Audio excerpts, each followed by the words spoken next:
Amém. Podem sentar.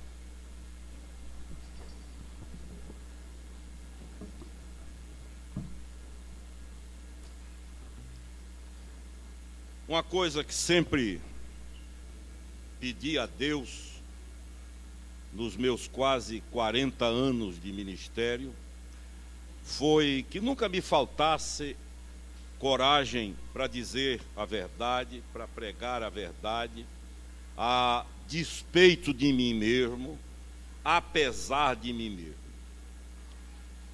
E nessa manhã eu quero falar de uma forma pastoral, direta, trazendo algumas lições que certamente irão enriquecer a minha vida e a nossa vida. Eu quero falar nessa manhã sobre o perfil da igreja do Senhor Jesus Cristo.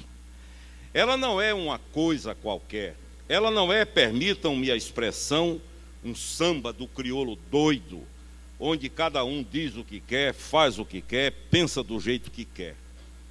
A igreja é algo que custou um preço muito caro.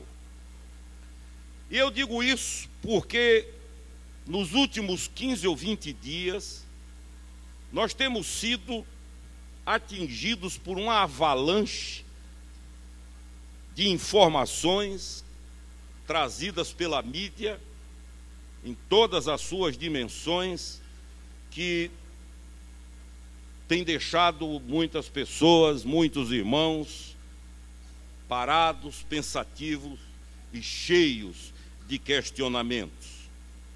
Há mais ou menos 2 ou 3 semanas, uma das grandes revistas semanais do Brasil denunciou um pastor, e se o é de fato, só Deus pode determinar e saber, que havia encomendado homicídios, patrocinado pistoleiros, enfim, feito tudo aquilo que de púlpito ele ensinava que não devia ser feito. Este final de semana também, a grande mídia trouxe informações sobre uma guerra de líderes, inclusive com um palavreado chulo, baixo, com acusações vergonhosas, com denúncias tristes, onde se percebe dia a dia que começaram a ter uma visão da igreja como um mercado, e um bom mercado, aliás, como uma reserva de mercado. Um mercado bem fechado, blindado, hermético, e que é extremamente vantajoso para aqueles que têm essa visão. Para vocês terem uma ideia, uma dessas revistas registra o nível das acusações entre pastores. Um diz assim, entrevistando uma possível mulher possessa pelo demônio, possível: é você que tem tirado os pastores da igreja tal? E o suposto espírito responde: eu me sinto bem no meu trono na igreja tal, eu curo todo mundo. E o líder diz: quer dizer, demônio, que você faz a festa lá no fulano de tal? E o outro manda o seguinte recado: estou falando para a igreja da Fogueirinha, que fica me perseguindo, falando um monte de abobrinha. Estou falando daqueles doentes desenganados que o demônio está comendo o pâncreas e o fígado deles e não tomam juízo. É trágico. A palavra evangelho é uma palavra grega que significa boas novas. Isso é boa nova? Evangelho não é ameaça, evangelho não é chantagem, evangelho não é barganha, evangelho não é pressão, evangelho não é perseguição, evangelho é boa nova de salvação. Evangelho é dizer ao povo que onde não havia saída, agora há saída. E eu me preocupo porque algumas pessoas me procuram, inclusive gente da imprensa, que levantam a seguinte questão. Alguns irmãos dizem: eu vou deixar de ir à igreja, eu não quero mais saber de igreja. Graças a Deus, daqui, para a glória de Deus, ainda ninguém me procurou para dizer isso. E eu sempre respondo dizendo o seguinte: a nota mais falsificada, segundo o Banco Central do Brasil, é a nota de R$50. Você já tomou a decisão de nunca mais querer na mão a nota de 50? Você vai exigir que no salário não venha a nota de 50? É claro que a mistura existe. A Bíblia nunca negou isso. A Bíblia é de uma singeleza e de uma sinceridade que incomodam. Não há na Bíblia, por exemplo, um só versículo que tente provar ao leitor que Deus existe. Ela já começa afirmando as ações de Deus. Ela nunca negou a existência do cascalho, mas afirmando que no meio do cascalho estão as pepitas de ouro. Compete que se faça um garimpo com a peneira da palavra de Deus. E por isso eu pergunto, afinal, diante dessas informações e da confusão que é gerada na mente das pessoas, e nós que temos a palavra de Deus e investimos a vida, há 40 anos que eu prego, eu já disse, a verdade eu jamais negociarei. Não a minha verdade, mas a verdade da palavra de Deus, seja Deus verdadeiro e eu mentiroso. Se isso implicar em restrições à vida, amém. Eu já disse aqui de púlpito que eu jamais farei barganha com a verdade, e se por acaso eu tiver que ir para uma reclusão, Deus me livre, mas se tiver que ir, Carmen vai levar a marmita. O que não se pode é fazer do evangelho mercadoria, porque o evangelho é o poder de Deus para a salvação de todo aquele que crê. Evangelho custou sangue, sangue inocente, sangue de Cristo, sangue de mártires, de testemunhas que foram fiéis e que diante da morte não amaram a própria vida. Igreja não é passatempo. E a pergunta que se faz diante de tudo isso, de um modo até simplista, porque a hora não permite que se mergulhe de uma forma mais profunda, a primeira é a seguinte: seria a riqueza material um sinal de que a igreja é abençoada? A resposta óbvia é não. Porque nem pobreza é virtude, nem riqueza é virtude. São apenas situações, na maioria das vezes, produzidas pelo sistema político e econômico onde se está vivendo, sem que se tenha por isso que atribuir responsabilidades a Deus. Dinheiro é instrumento. E o que é um instrumento? O instrumento é alguma coisa que vai funcionar na razão direta da capacidade das mãos que usam. Isso é instrumento. É por isso que eu já contei há alguns anos aqui a história, evidentemente, obviamente, não é real, que diz o seguinte, que havia num quintal de hospital um varal e havia várias luvas penduradas e secando ali porque haviam sido lavadas. E diz essa fábula que de repente uma luva começou a conversar com a outra. E uma luva dizia assim: como é que tiveram coragem de botar você do meu lado? Eu sou luva de cirurgião, eu sou luva de cirurgias longas, de horas. Eu já fui ao cérebro do homem, eu já fui ao coração do homem, e você é uma luva de ambulatório. Seu histórico como luva é de alguém que faz curativo, e agora me colocam lado a lado com você. E diz a fábula que a outra luvinha, já humilhada, disse: é verdade, agora você está esquecendo de um fato. Eu e você somos apenas luvas, e nada faríamos sem que as mãos estivessem em nosso interior.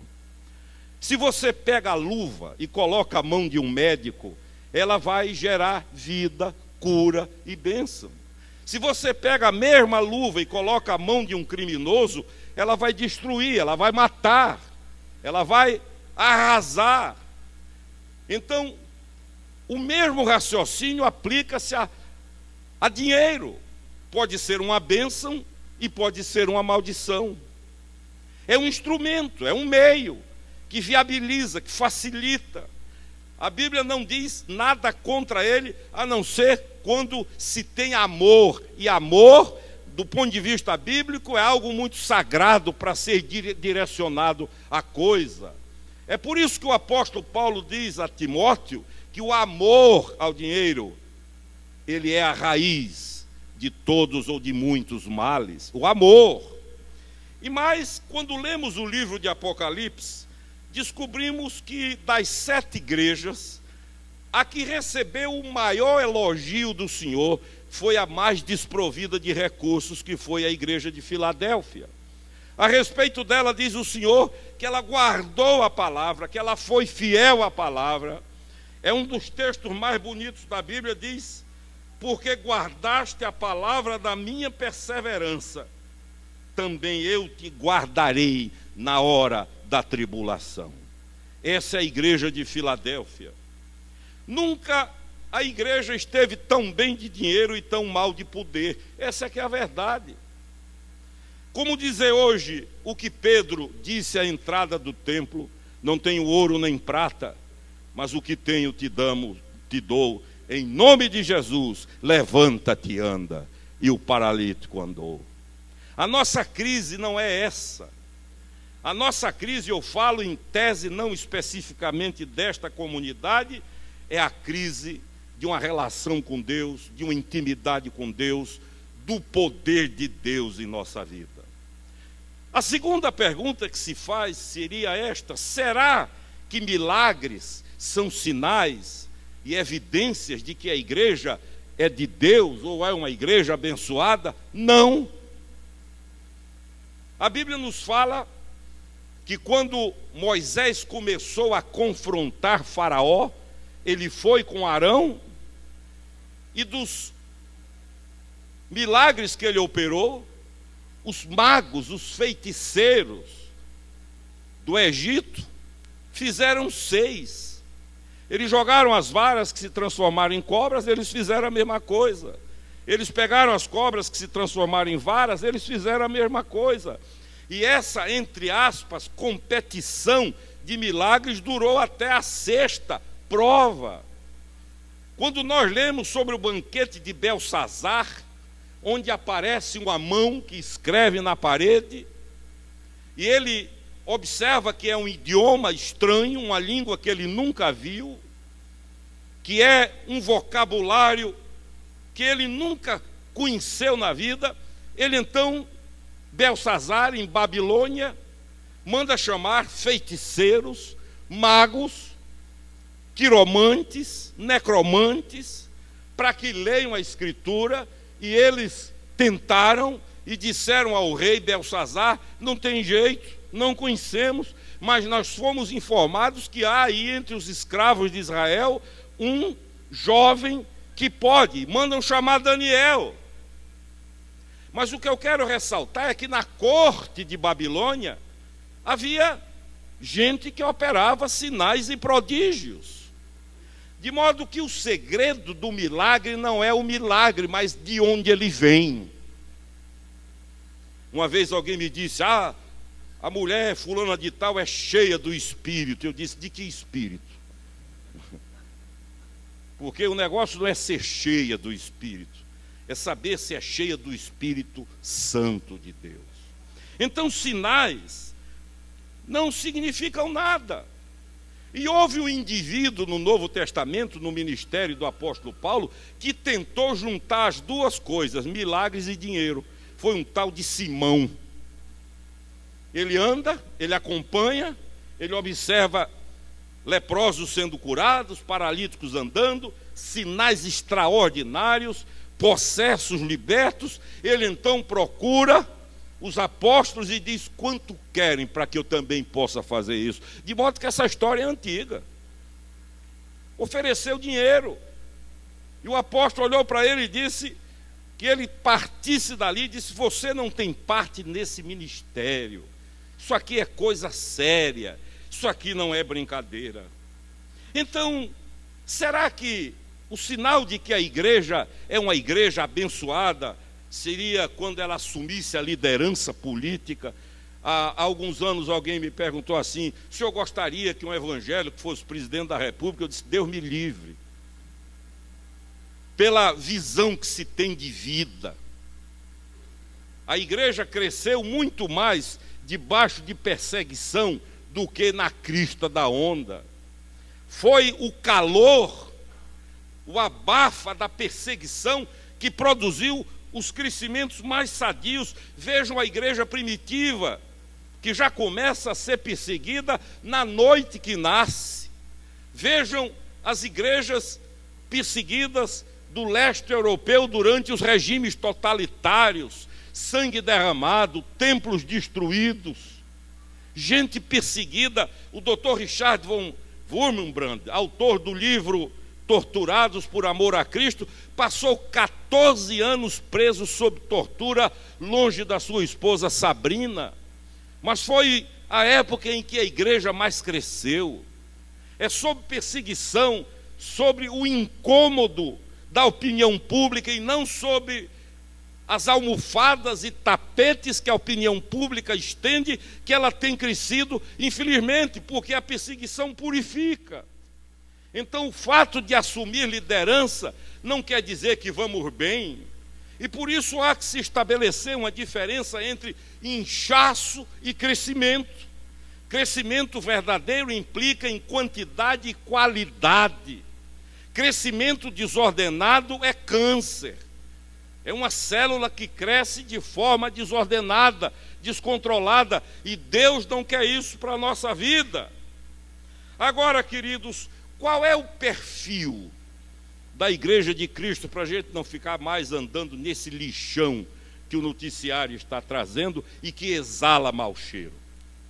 Se você abrir a Bíblia em Atos capítulo 2, você vai ver quais são os fatos, quais são os princípios que compõem o perfil da Igreja de Jesus Cristo.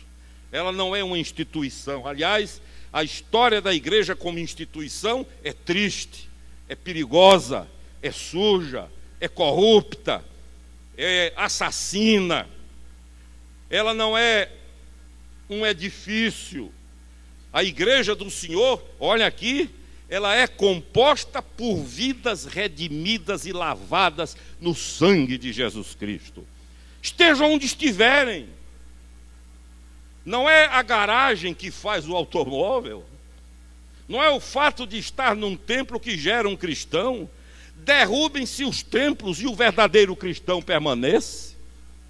Destruam-se os templos, como já aconteceu na história e até na história recente, e a fé genuína cresce e progride em nome do Senhor Jesus.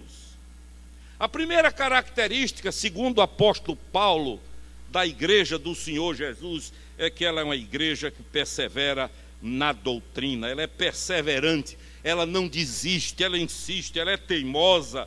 Quando todos correm, ela permanece. É como disseram aqueles 3 jovens hebreus a Nabucodonosor, quando foram ameaçados com pena de morte, de serem jogados numa fornalha de fogo, e eles olharam para o rei e disseram: se o nosso Deus quiser nos livrar, amém, mas se não quiser, amém também. A nossa fé não é condicionada a conforto ou a circunstâncias. Fica sabendo, ó rei, que se Deus nos livrar, nós estaremos alegres, mas se não nos livrar, continua do mesmo jeito, somos fiéis a Ele. É perseverança, perseverança na doutrina. A igreja verdadeira se ergue sobre a palavra de Deus. Quem rege a igreja do Senhor Jesus é a palavra de Deus. Ela não é levada pela opinião pública. Ela não busca ibope, fama, reconhecimento, porque ela é escrava da verdade. Agrade ou não agrade, gostem ou não gostem, ela é perseverante na doutrina. Em segundo lugar, ela é perseverante na comunhão, não na comunhão litúrgica apenas, eucarística, mas é aquela que faz da vida uma liturgia e que produz a comunhão entre os irmãos, onde as pessoas se amam, se conhecem, se gostam, onde um leva o fardo do outro. É a koinonia, que é a palavra grega, no sentido mais amplo de que eu sou seu irmão e você é meu irmão, e o que doer em você dói em mim. Comunhão é isso. Em terceiro lugar, é a igreja que vive a mutualidade. Olha o que diz o capítulo 2 de Atos, a partir do verso 41. Partiam pão de casa em casa, frequentavam-se, procuravam fazer com que o relacionamento fosse aprofundado. Uma vez um amigo meu de Porto Alegre, um alemão, quando eu saí de Porto Alegre e vim para o Nordeste, ele me abraçou e disse: peço a Deus que a grama nunca cresça entre ou no caminho que está entre as nossas casas. Isso é, que o caminho fique sempre pisado. Entre eu e você, entre minha família e a sua, entre a sua casa e a minha, que Deus permita que a grama nunca cresça, mas esteja sempre amassada pelo ir e vir de cada um de nós. É a mutualidade, é olhar para o lado e não dizer, me desculpem a contundência da palavra, cinicamente, eu amo você. Mentira. Eu recebi na igreja uma vez um engenheiro jovem, inteligente, e num desses cultos, em que um dos pregadores que visitava disse: agora vamos ficar em pé, olhe para quem está do lado, dê um abraço e diga: eu amo você. Aí um irmão muito sincero, que eu conhecia há anos, abraçou aquele engenheiro e disse: eu amo você. Disse: é mentira sua. E eu lá do altar notei que o irmão ficou meio pálido. Depois fui saber da história, e o engenheirozinho disse: é mentira, você não me conhece, não sabe quem eu sou, as dores que eu sofro, o quanto eu devo, se eu estou empregado, desempregado. Venha com essa história, seja verdadeiro. Eu digo: que lição extraordinária esse menino deu. Porque amar significa envolvimento. Amar não é uma palavra que se pronuncia desencarnada de atos. Amar originalmente significa querer o bem do outro. Amar não é uma declaração romântica, melosa, tipo aqueles indivíduos que dizem: se eu pudesse, eu daria a você um colar de estrelas. E ela diz: não, basta trazer o pão à feira, já está resolvido. Deixa as estrelas para lá, eu não como estrela. Eu não como, eu te daria uma fatia da lua. Não, não precisa. Como diz Dom Paulo, menos. Amar é algo consequente, palpável, tangível. Amar não é ser bobo, é ser bom. Quando meu pai morreu, um jornalista escreveu: ele nos ensinou como é bom ser bom. E é verdade. É olhar para o irmão e dizer: conte comigo, estou junto. Se doer em você, dói em mim também. Mas também ela é uma igreja que leva Deus a sério, diz o texto aí de Atos. Temor de Deus. Temor de Deus não é ter medo de Deus. Essa é uma interpretação equivocada, porque originalmente a palavra temer, a expressão temer a Deus, significa levar Deus a sério. É não brincar com Deus. Brinque com todo mundo, mas não brinque com Deus. Não queira fazer de Deus algo que você manipula, gerencia, conduz, como se você tivesse um joystick na mão e o divino estivesse controlado por esse joystick. Levar a Deus a sério é temer a Deus. Também diz o texto de Atos que é uma igreja alegre diariamente. Ela enfrenta problemas, ela tem doença, ela sofre, tem pecado, ela erra, ela cai, mas há uma linha de ouro que permanece constante, que é uma alegria interior, porque ela sabe que acima das circunstâncias está a garantia que Deus dá e que diz: tu és meu e eu sou teu. É uma igreja que louva continuamente. Não é só quando temos um culto, não é uma banda que nos leva ao louvor, mas é o louvor lá fora. Eu tenho dito que ser cristão da porta para dentro é fácil. problema é da porta para lá. Um amigo meu pregando disse: no seu terreiro qualquer galo canta alto. Aqui nós ficamos empinados. O problema é o enfrentamento lá fora, os desafios da vida, as propostas, as sutilezas, as armadilhas, os convites. É aí que a luz precisa brilhar e o sal precisa ser sal, em nome de Jesus. Do contrário, vamos virar um grupo de esquizofrênicos. Vamos ser um aqui e outro lá fora. Ou, na melhor das hipóteses, paranoicos. Vamos viver duas realidades. De vez em quando, a realidade real e a realidade imaginária. Vamos viver um outro mundo, para, além, acima. A Bíblia nos ensina que essa alegria é constante. Quem louva aqui tem que louvar na vida também. Há muitas pessoas cristãs que são bilíngues e até poliglotas. O bilíngue é aquele que, quando está aqui, reunido, ele fala a linguagem do reino de Deus. Ele conhece o vocabulário todinho. É a paz do Senhor, é aleluia, é amém, glória a Deus. Há um vocabulário que, se você botar, às vezes, duas pessoas de determinadas denominações para conversarem, quem estiver perto não entende nada, pensa que eles são de outro país. É grego. Porque criou-se uma fé de chavões, de sinais e toques. Há determinados grupos que você vai pregar, e se não disser inicialmente uma expressão, já fica todo mundo de cara comprida. E vão dizer: esse é carnal.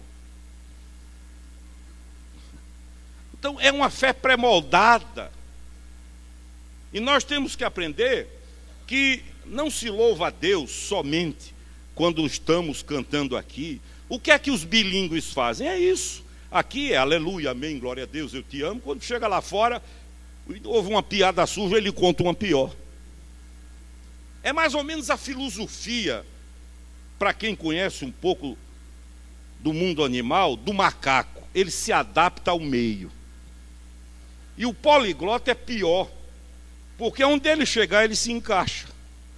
Tem muitos cristãos que pertencem ao serviço secreto, como se Deus tivesse serviço secreto.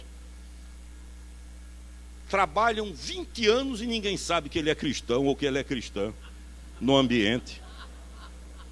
Carmen me conta que quando converteu-se, em 94, começou a descobrir na universidade muita gente que era cristã, mas que não se assumia. Eu brincava com ela e dizia: é o pessoal do serviço secreto, não mexa, né?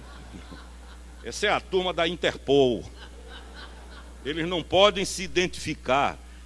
Mas quem é do Senhor, louva aqui, louva lá fora, louva em todo canto, e é sempre presente. E finalmente diz o texto de Atos que é uma igreja simpática. Há pessoas que depois que se convertem ficam antipáticas. Isso não é novo nascimento. Conheço gente boa que piorou. Era bonita, agradável, sociável, conversava bem, bem-humorada. Aí depois que se converte, começa a julgar: aquele vai para o inferno, aquele vai para o céu.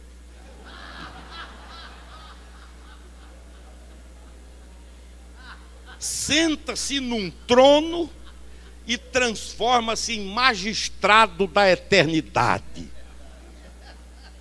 Conheço gente que era risonha, aí de repente fica sisuda: me converti. Rir de piada é pecado.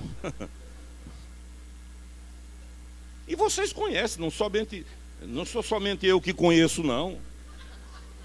Muita gente que era boa e ficou feia, sisuda, carrancuda, juíza dos outros, e chama isso de conversão.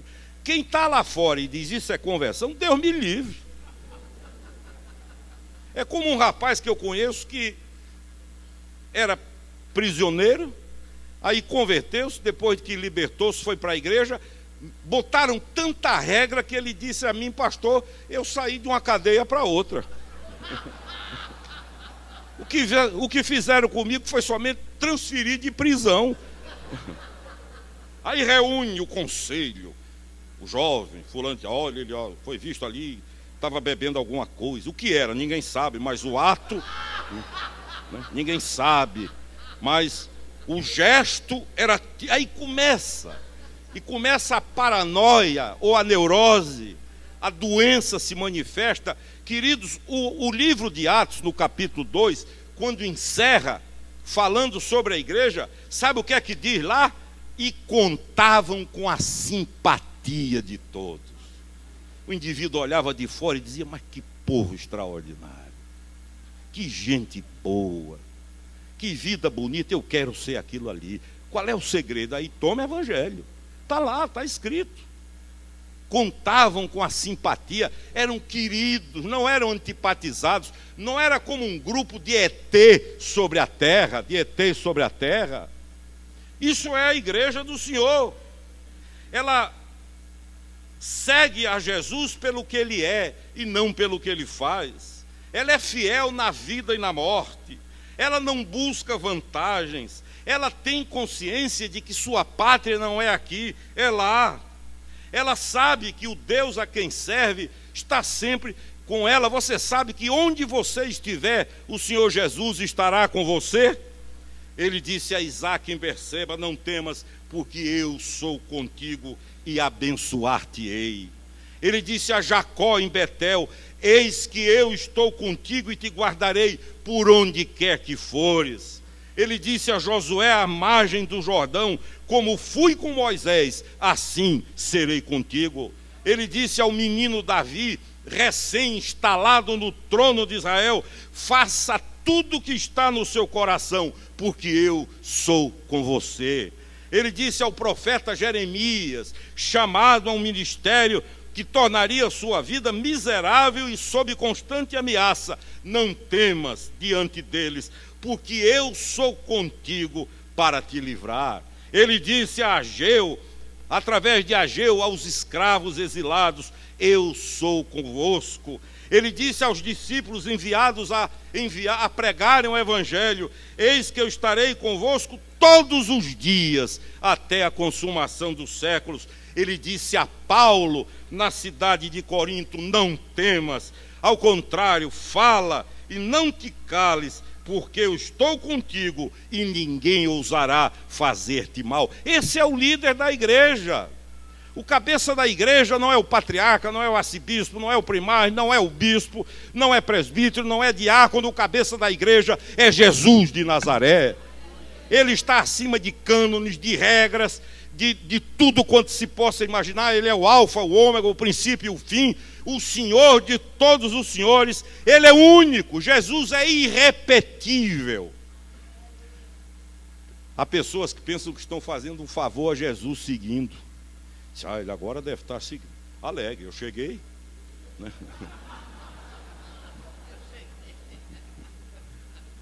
Eu morava em Porto Alegre e um dia um jovem chegou no culto feliz da vida. E o que foi que houve?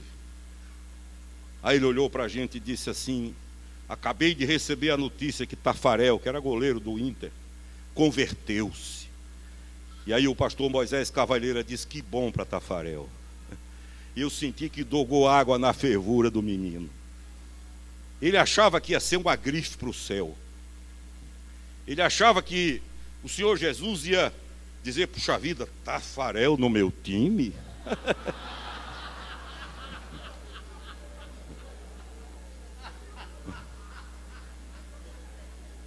Olha aqui para mim.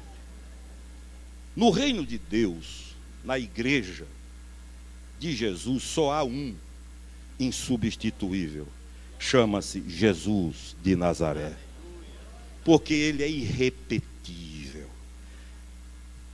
Alguém me disse, ele é o maior. Eu digo, não, ele é único. O maior se compara, ele não. Não há no cosmos. Se não me responda, além dele, quem foi que andou sobre o mar? Além dele, quem foi que com uma só ordem fez parar ventos, relâmpagos, trovões, tempestades? Além dele, quem foi que com uma ordem fez uma figueira secar? Além dele, quem foi que transformou 600 litros de água num vinho da melhor qualidade? Além dele, quem foi que com 5 pães e 2 peixes alimentou mais de 5.000 famintos e ainda recolheu 12 cestos cheios. Além dele, quem foi que curou toda sorte de doenças, desde uma simples febre, como a sogra de Pedro, até um paralítico de nascença? Além dele, quem foi capaz de reimplantar fora de um bloco cirúrgico a orelha decepada? Além dele, quem consegue ou quem conseguiu na história parar um cortejo fúnebre, um enterro, e ordenar ao morto que saísse do caixão e ele reviveu? Além dele, quem foi que teve ou tem poder para reviver um morto sepultado há 4 dias e já em estado de putrefação? Além dele, quem foi que no tempo e no espaço tornou a viver por seu próprio poder e por conta própria abandonou o túmulo? Quem mais amou como ele amou? Quem mais falou com a autoridade que ele falou? Quem mais perdoou como ele perdoou? Quem mais sofreu como ele sofreu? Quem mais se deu como ele se deu? Quem mais suportou desafios, escárnios e injustiças como ele? Quem mais deu a vida como oferta pelo pecado como ele? Quem mais é tão imatável, criando um neologismo, como ele? Quem mais derramou a alma voluntariamente na morte como ele? Quem mais proferiu palavras tão duras sem pecar como ele? Quem mais não se apegou aos direitos que tinha como ele? Quem mais se esvaziou como ele? Quem mais se humilhou sendo obediente até a morte, e morte de cruz, como ele? Afinal, ele é o pão da vida, a luz do mundo, o bom pastor, a ressurreição e a vida, o caminho, a verdade e a vida, a videira verdadeira, o único mediador, isso é, o único médium entre Deus e os homens, o único intercessor junto ao Pai e a única propiciação pelos nossos pecados. Ele é único e ele é o dono da verdadeira igreja. A igreja não é minha, não é do reverendo fulano de tal, não é do missionário. Portanto, olha aqui para mim, durma tranquilo, o dono da igreja jamais vai aprontar uma bobagem com a igreja. O dono da igreja jamais escandalizará a igreja. O dono da igreja está vivo e é eterno, e um dia nos levará para vivermos com ele por toda a eternidade. Que seja assim e que Deus nos abençoe. Amém.